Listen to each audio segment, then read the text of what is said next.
Bonjour à tous, c'est Thierry. Je vous retrouve pour ce week-end du 31 janvier 2021. Donc nous sommes à la clôture mensuelle. J'avais l'élan de partager avec vous une petite vidéo sur ce qui s'est passé sur le CAC 40 cette semaine, étant donné que je trouve qu'on a été pas mal ballotté dans un range finalement relativement restreint, mais très piégeux pour beaucoup de nouveaux arrivants sur les marchés, parce que au sein de chaque journée, il y avait beaucoup de volatilité et finalement, d'une journée à l'autre, on partait un coup à la hausse, un coup à la baisse, et il était très difficile, en restant sur l'unité jour, de définir dans quelle direction finalement on allait partir. Il y a eu beaucoup de ce qu'on appelle des portes de saloon en bourse, et donc pas mal de monde apparemment y a laissé des plumes. J'ai vu beaucoup de commentaires disant qu'ils avaient perdu l'essentiel des gains accumulés depuis le début du mois en quelques séances, donc c'est pas neutre. Et j'avais l'élan de partager avec vous ce qui s'est passé là-dessus, parce que je pense que ça illustre parfaitement l'intérêt d'aller regarder, lorsque c'est pas clair sur une unité de temps, comme l'unité jour, qui est l'unité sur laquelle, en général, on se base pour faire 90% des analyses techniques et des vidéos sur ce qui est en train de se passer, parce que c'est une unité de temps qui rallie à la fois ceux qui investissent sur un temps un petit peu long, et puis les traders intraday également. Donc bon, c'est, on va dire, l'unité de prédilection, l'unité standard qui domine la plupart du temps sur les forums. Et vous savez que moi j'ai à cœur vraiment de partager avec vous mon expérience de l'analyse technique dynamique, c'est-à-dire multiframe, comme on dit aussi en anglais, je pense, qui s'appuie sur la comparaison et l'examen de plusieurs unités de temps pour décider non seulement de trader, mais décider aussi d'essayer d'avoir des informations sur ce que nous dit le marché. Alors sans plus attendre, je vais vous donner l'exemple ici. Donc on va faire un petit zoom. Là on est sur l'unité jour. Et sur l'unité jour, alors tout ce qu'on pouvait avoir comme signal d'alerte, c'était déjà cette belle divergence baissière ici sur la MACD, la GENA MACD.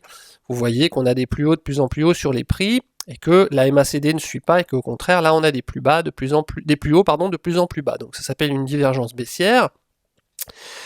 Et donc ceci nous donnait déjà plusieurs signaux d'alerte. Le premier signal d'alerte que j'ai eu, bien entendu, ça a été la clôture nette sous la moyenne mobile 20 périodes ici. D'accord. Et puis après, confirmation en allant chercher la Bollinger inférieure et un début de divergence des bandes de Bollinger qui était le prémisse à, en tout cas, qui donnait la possibilité à une accélération, une augmentation de la volatilité. Quand les bandes de Bollinger divergent, ça veut dire qu'on pousse sur une des bandes de Bollinger et qu'il est possible que le mouvement, la tendance qui a été amorcée se poursuive. Bien. Je ne rentre pas dans tous ces détails, je les évoque pour que toutes les personnes à qui ce n'est pas familier puissent aller faire des recherches également sur ces différents thèmes, mais je reste focus sur le thème de la vidéo.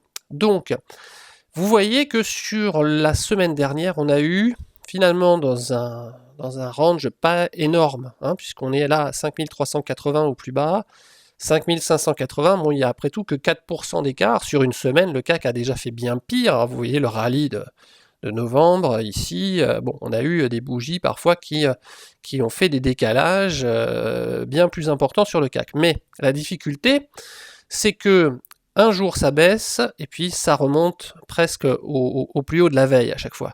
Et on refait un nouveau plus bas le lendemain. Et vous voyez que même en faisant un nouveau plus bas le lendemain, le plus haut du lendemain, à chaque fois, est presque aussi haut que le plus haut de la veille. Donc il y a des retracements très importants. Il y a un effet de yo-yo, une espèce de zigzag, qui a été, je pense, très difficile, ou en tout cas qui a posé beaucoup de problèmes à certains d'entre vous, pour essayer de prédire quelle allait être la foutue direction choisie par le marché, et puis surtout pour essayer de prendre des positions qui allaient tenir la route. Vous voyez vraiment, on les voit là très nettement, ces bougies qui retracent à la hausse. Alors un coup on a une grosse bougie baissière, et puis on dépasse, on va presque au-dessus, là alors on repart avec pourtant un plus haut qui est presque celle de la bougie précédente, on repart encore plus bas, enfin vous le voyez très bien sur les graphiques. Et donc si on reste le nez rivé sur l'unité jour, comme ça avec ces chandeliers là, on n'a pas énormément d'informations graphiques. Bon, on a un cycle court ici, des puissances cycles qui ne se retournent pas à la hausse. On a une MACD qui n'arrive pas à franchir cet axe noir ici baissier, donc ça confirme qu'on a un biais plutôt baissier. Enfin, vous voyez qu'on n'est pas en train de plonger à la baisse, on n'a pas une violente accélération baissière, on a au contraire une résistance, on est marqué à chaque fois par des bougies vertes à l'intérieur de ce mouvement baissier de légère pente là qui commence à se former. Donc on n'est pas en train d'assister à un effondrement, à une panique, on est dans une zone en même temps de support et c'est un effritement lent avec beaucoup d'oscillations, c'est très fatigant. Donc moi, qu'est-ce que je fais quand je n'ai pas d'informations suffisantes comme ça sur une unité de temps? Je vais essayer d'aller chercher des informations sur les unités qui se trouvent autour et en particulier l'unité inférieure. Et moi, dans mon système de trading, l'unité inférieure, c'est toujours une unité qui est 4 ou 5 fois plus rapide. Donc l'unité semaine, évidemment, l'unité inférieure, c'est l'unité jour, l'unité mois, l'unité inférieure, c'est l'unité semaine, et quand je suis sur l'unité jour, je vais sur l'unité 2 heures. Et vous allez regarder ce qui se passe tout de suite si je vais regarder une autre unité de temps qui est l'unité 2 heures. Et est-ce que j'ai une lecture différente? Bah oui, j'ai une lecture extrêmement plus riche de ce qui se passe. D'une part, voilà, ici j'ai la moyenne mobile de 100 périodes, je vois qu'elle joue son rôle de polarité, de zone de polarité dynamique. Ici c'est un support, ici ça joue son rôle de résistance. Alors, en général, il y a écho. Vous avez beaucoup d'indicateurs graphiques possibles. Vous voyez qu'ici j'ai épuré mes graphes pour utiliser les indicateurs les plus usités et les plus simples. J'ai uniquement sur mes graphes une bande de Bollinger, une moyenne mobile 20 périodes, une moyenne mobile 200 périodes en bleu pointillé ici, et en dessous, hors des prix, une MACD et les puissances cycles. Bon, les puissances cycles, j'indique comment s'en servir et à quoi ça sert dans mon webinaire sur mon système de trading pour ceux qui ne sont pas familiers avec cet indicateur qui a été développé par Gilles Leclerc il y a une dizaine d'années à partir du CEDUR. Donc, ici, qu'est-ce qu'on a? On a un effet d'écho, c'est-à-dire qu'on voit que la moyenne mobile de 100 périodes a servi ici, qu'elle a servi ici, et donc lorsqu'on revient la tester, eh bien elle sert à nouveau. Il y a un rappel, il y a une mémoire du marché, et il aime bien réutiliser des indicateurs qui ont été pertinents récemment. Donc là, c'est le cas pour la MM200, donc on a une confirmation que la MM200 est devenue obstacle, d'accord, et donc elle joue un rôle de résistance. Donc on a une première résistance qui se joue ici. Et puis, on voit de façon beaucoup plus nette, là, les allers-retours. Et qu'est-ce qu'on constate au deuxième rebond? Au deuxième rebond, on constate déjà que la moyenne mobile 20 périodes est une résistance très claire, ici. On ne voit pas du tout ça sur l'unité jour. Si je retourne sur l'unité jour, on se demande un petit peu pourquoi ça s'arrête à ces niveaux-là, pourquoi ça retrace aussi haut. Et puis, qu'est-ce qu'il y a là? Il n'y a rien, il y a le vide. L'unité jour, ici... il faut vraiment que j'aille chercher peut-être la moyenne mobile cette période, et encore je ne sais pas ce que ça donnerait. On va aller la regarder parce que je sais que beaucoup d'entre vous se servent de cette moyenne mobile. Donc on va faire l'essai. Moyenne mobile simple, voilà, à cette période. Voyons voir si elle était pertinente. On va la mettre en vert, je ne sais pas. De toute façon, on ne va pas la garder longtemps, c'est juste pour savoir ce que ça donne.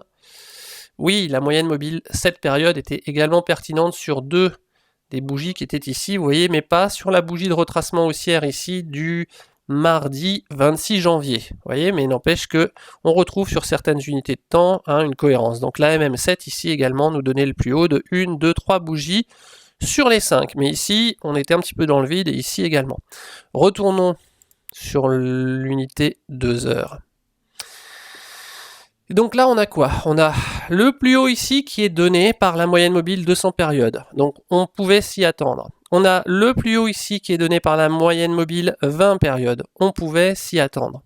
Mais le plus bas qui est ici, on pouvait également s'y attendre en tant que zone support, ce qu'on ne voyait pas sur l'unité jour. On aurait très bien pu se dire que ça y est, on casse les plus bas ici, et que donc ça y est, on va peut-être poursuivre beaucoup plus bas. Mais sur l'unité 2 heures, qu'est-ce que je vois? Je vois que j'ai cet axe ici qui relie un plus haut, zone de polarité inversée, ça devient support, on a une mèche basse, une deuxième mèche basse là, et donc là, ici, vraiment, on est sur une zone d'appui, et donc on va la surveiller de près.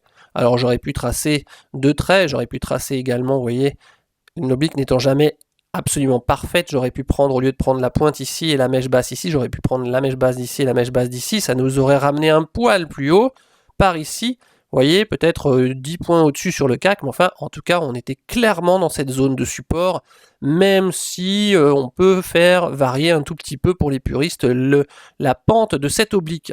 Donc sur unité 2 heures, j'avais déjà des informations supplémentaires. MM200, oblique baissière, moyenne mobile 20 périodes, d'accord.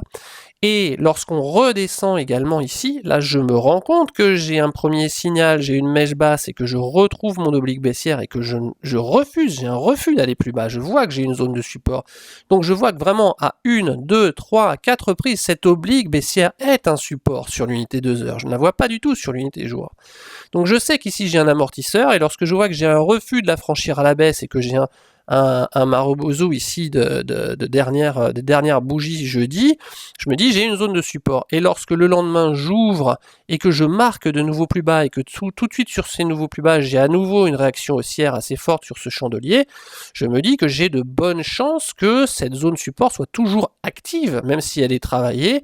Et donc je me méfie, je ne vais pas commencer à vendre ma chemise parce qu'on a fait un nouveau plus bas par rapport au plus bas précédent. Je continue de suivre le mouvement. D'accord.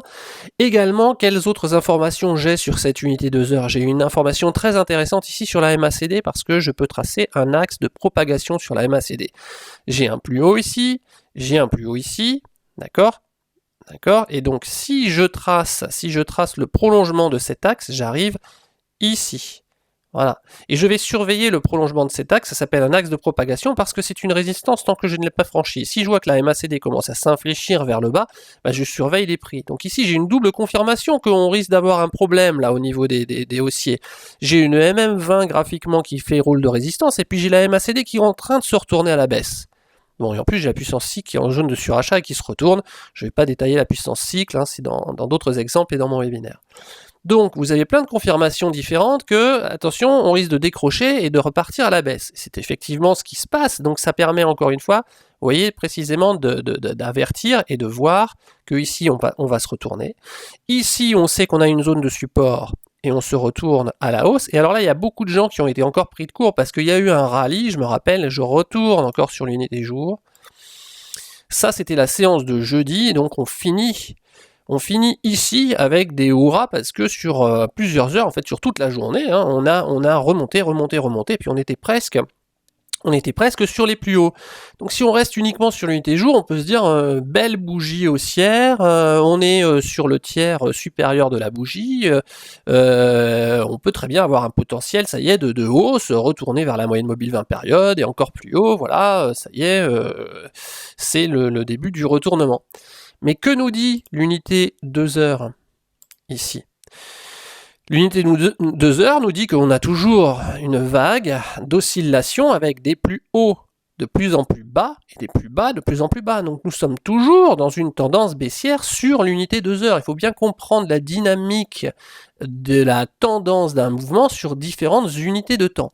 Comment voulez-vous que l'on puisse dire qu'on est passé en tendance haussière sur l'unité jour si on n'est même pas encore passé en tendance haussière sur l'unité inférieure qui est l'unité 2 heures. Je vous rappelle le principe de la propagation de la tendance. Une tendance se propage toujours des unités de temps les plus courtes vers les unités de temps les plus longues. Donc avant même de dire et de pouvoir parler que ça y est, cette bougie est suffisante pour renverser la tendance parce qu'on a un beau chandelier haussier, et de dire ça y est, on va passer aussi sur l'unité jour, on va regarder l'unité inférieure et on se dit attends, si je suis toujours dans une série de plus haut, de plus en plus bas, 1, 2, 3, 4, et ici de plus bas, de plus en plus bas, 1, 2, 3, 4, je n'ai toujours pas interrompu cette série, donc ma tendance baissière sur l'unité 2 heures, donc je n'ai sûrement pas la capacité de dire que j'ai inversé la tendance sur l'unité supérieure, d'accord? Donc il faut bien être capable de faire la part des choses entre ces unités de temps, et surtout lorsque j'arrive en haut ici, je me rappelle en avoir parlé sur Twitter juste avant la clôture, j'ai dit d'une part on n'a pas un plus haut qui rejoint les 5550 précédemment, donc on est toujours baissier, on n'est même pas neutre, mais en plus, regardez où on est sur l'axe de propagation qui a été validé, puisqu'on a déjà 1, 2, 3e contact positif, 3e retournement baissier de la MACD, regardez, on remonte, et on se trouve au 4e point de contact avec cet axe, et on ne l'a toujours pas franchi. Donc à la clôture de jeudi, moi je disais ceci sur Twitter, attention, nous n'avons toujours pas franchi l'axe de propagation de la MACD sur le 2 heures, nous n'avons toujours pas un nouveau plus haut, donc nous sommes toujours en risque de rechute. Et donc absolument pas là, à un endroit où moi je renforce mes positions longues et où je me dis ça y est, c'est bon cocorico, on repart à la hausse. Absolument pas, c'est au contraire une zone de résistance, elle est matérialisée par la MACD ici. Vous voyez? Et donc, évidemment, ça m'a évité de me prendre encore une porte de saloon et de revenir ici. Par contre, ici, le lendemain, à nouveau, 5e contact. 5e contact sur quoi? Sur ce support oblique baissier dont je sais qu'il fonctionne. 1 fois, 2 fois, 3 fois, 4 fois. Ok, fragilisé, mais on repart à la hausse. Quand on arrive dessus et qu'en plus il rencontre une Bollinger inférieure, je vais pas m'amuser à shorter. Je regarde ce que le marché me donne. Donc, j'espère que vous voyez à quel point, en faisant un zoom, et en ne restant pas scotché sur cette unité jour qui nous donne un peu le tournis, sauf éventuellement si vous utilisiez quand même l'unité, la moyenne mobile cette période, vous voyez, qui confirme également sa pertinence ici. Donc je salue les utilisateurs de cette moyenne mobile, moi j'utilise d'autres moyennes parce que sinon j'ai vraiment trop d'indicateurs sur mon graphe, mais voilà, je confirme là-dessus. En tout cas, sur le 2 heures, vous avez vraiment l'ensemble du mouvement en fait qui est parfaitement marqué. Je vous le remontre une première fois. Ici, vous vous dites, tiens, la moyenne mobile de 100 périodes, voyons voir, paf, elle rebondit, elle sert de support ici, elle sert à nouveau de support ici, très bien. Donc, je vais me rappeler de cette moyenne mobile. On arrive là-haut, on enfonce la moyenne mobile de 100 périodes, on remonte et elle devient résistance. Donc là, je sais que j'ai déjà ma première résistance dynamique.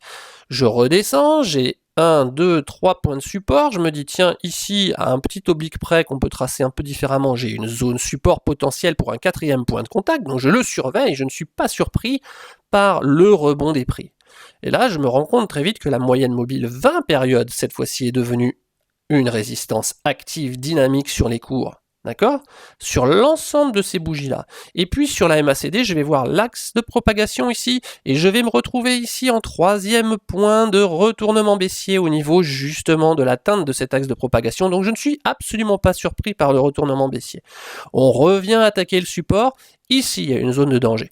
Ici, il y a une zone de danger, mais si je suis prudent et que je sais que je vais déclencher mes ordres, non pas dès qu'on franchit un support, mais je prends en compte la zone du support et j'attends la clôture de la bougie, vous voyez qu'ici, la clôture s'est faite sur la zone support. Donc la zone support est validée. Elle est fragilisée, mais elle est validée. La bougie suivante, eh bien, c'est un rebond haussier.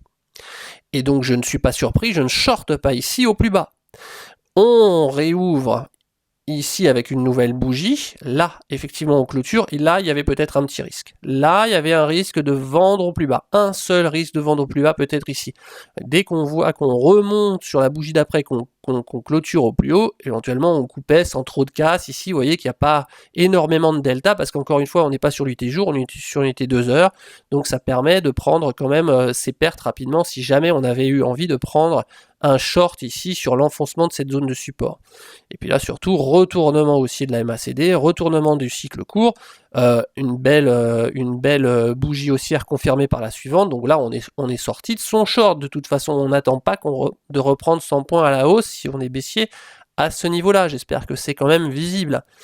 On arrive ici en fin de séance, en surveillance, tiens, on se dit, on n'a toujours pas franchi l'axe de propagation, on a des plus hauts de plus en plus bas, des plus bas de plus en plus bas, on est toujours en tendance baissière sur l'unité 2 heures, même si on a une très belle, un mouvement correctif haussier à la vague de baisse. Je vous rappelle que dans les marchés baissiers, dans les bear markets, la plupart du temps, c'est ça qui est très traître dans les bear markets, on a des retracements haussiers qui sont vifs, qui peuvent être importants par rapport à la vague de baisse précédente et qui peuvent être rapides et qui déstabilisent complètement complètement les bears, qui les font sortir de leur position short en se disant bah ça y est c'est terminé, et en fait non, ça repart à la baisse de plus belle, c'est un des principes des bear markets quelle que soit l'unité de temps.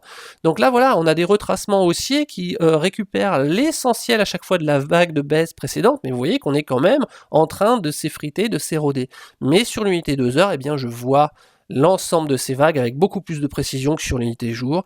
Et encore une fois, là maintenant le vendredi quand on ouvre, c'est presque magique, mais voilà, ça l'est pas si on est sur l'unité 2 heures, on ouvre sur le support à nouveau et on rebondit, et puis c'est à nouveau la moyenne mobile 20 périodes qui était ici, qui joue le rôle de résistance. Donc on voit que la petite bougie verte ici, c'était une espèce d'excès haussier, de tentative timide avec sans doute pas beaucoup de volume, vous voyez, de dernière heure du jeudi sur l'enthousiasme renouvelé, un petit peu trop peut-être, des bulls suite à la remontée des 3 bougies précédentes. Ça nous permet d'avoir une analyse beaucoup plus fine de ce qui se passe. Voilà. Donc la conclusion de tout ça, c'est vraiment que je vous invite à prendre en compte quand vous êtes un petit peu paumé sur sur une unité de temps comme l'unité jour par exemple, et bien de prendre du champ, d'aller regarder l'unité supérieure, l'unité semaine, mais également comment dirais-je, l'unité inférieure, donc l'unité heure ou l'unité 2 heures. Moi c'est l'unité 2 heures que j'aime bien, car elle respecte ce ratio de 4 à 5 fois plus rapide, et ça vous donnera beaucoup d'éléments supplémentaires. Voilà. Enfin, je vous rappelle que si vous avez envie d'avoir un petit peu de contenu et de formation gratuite, vous pouvez retrouver l'ensemble de mes vidéos dans la catégorie apprendre sur vivredutrading.com ou sur ma chaîne formation à Tergastul. Vous verrez, il y a une vingtaine de petites vidéos pédagogiques comme ça sur différents thèmes du trading. J'espère que cette vidéo vous a été utile, je vous souhaite d'excellents trades.